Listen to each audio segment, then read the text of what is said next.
Avoid Seattle if you don't like these following things. Are you someone who prefers a quiet, slow-paced environment, or maybe you're not a fan of the frequent rain? If so, you might want to think twice before moving to the Seattle area. I personally love Washington State and the surrounding Seattle area, and most of my videos showcase why it's such a wonderful place to live. However, in this video, we'll dive into some of the reasons why you might want to avoid moving here.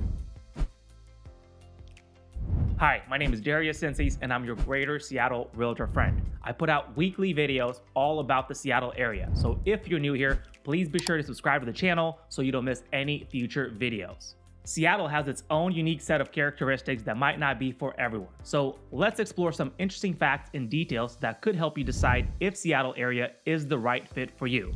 First off, if you're not a fan of spending a good chunk of your day stuck in traffic, Seattle might raise your blood pressure. Seattle congestion is terrible. If you watched any of my other videos, you know by now that places like Bellevue and Kirkland are buzzing with tech activity, and this area is home to many tech giants like Microsoft and Amazon. This tech boom means a lot of people heading to work, which can really jam up the roads, especially during those busy morning and evening commutes. In fact, Seattle's downtown traffic was ranked as the 7th worst in the US, and while the city is working on solutions, it's a slow progress. So if you can't stand being stuck in traffic, the bustling streets of Seattle's tech hubs might just test your patience. Now let's talk about the major roads to get around. We have I-5, which runs north and south through the city of Seattle, and on the east side, we have I-405, which runs north and south through the city of Bellevue. Both of these get really congested during rush hour and is a challenge for commuters to get in and out of both of those cities. Going east and west across Lake Washington, it's a little easier. We have 520 toll bridge north of Seattle, and then I-90 bridge connecting from downtown Seattle through Mercer Island, through Bellevue, and beyond. Both of these freeways are less congested, which is one of the reasons why so many prefer to live on the east side of Lake Washington. But in summary, if you're not up for the challenge of navigating through busy traffic, you might want to look for a quieter spot to settle down. The next downside of this area is the incredibly high cost of living.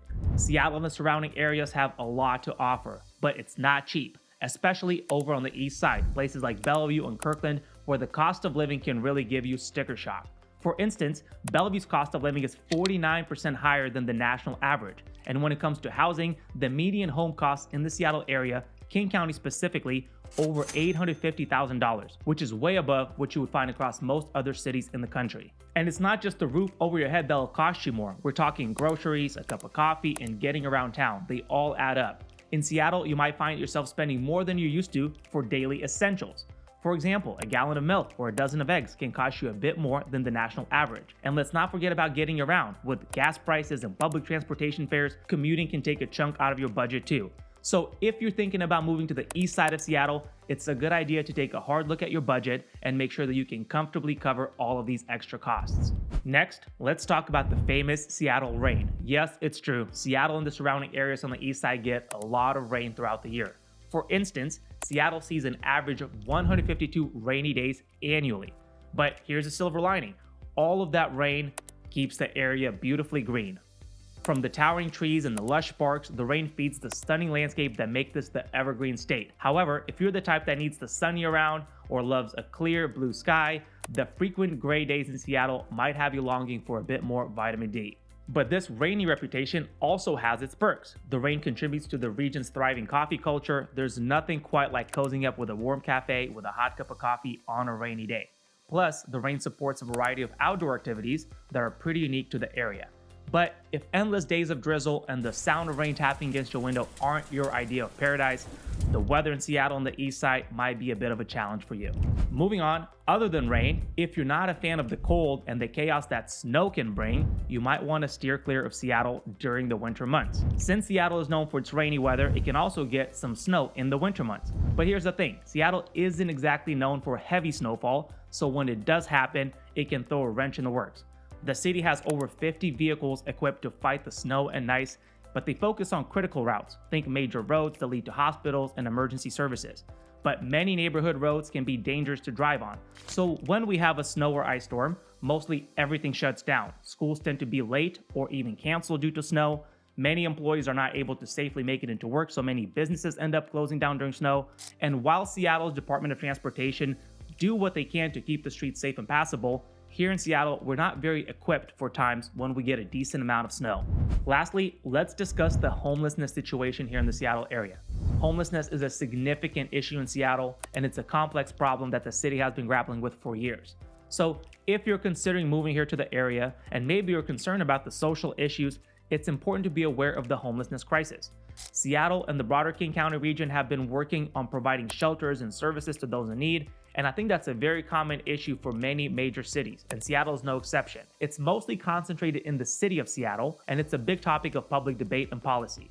So if you're someone who feels strongly about the community issues and want to be part of the solution, there's room for that here in Seattle.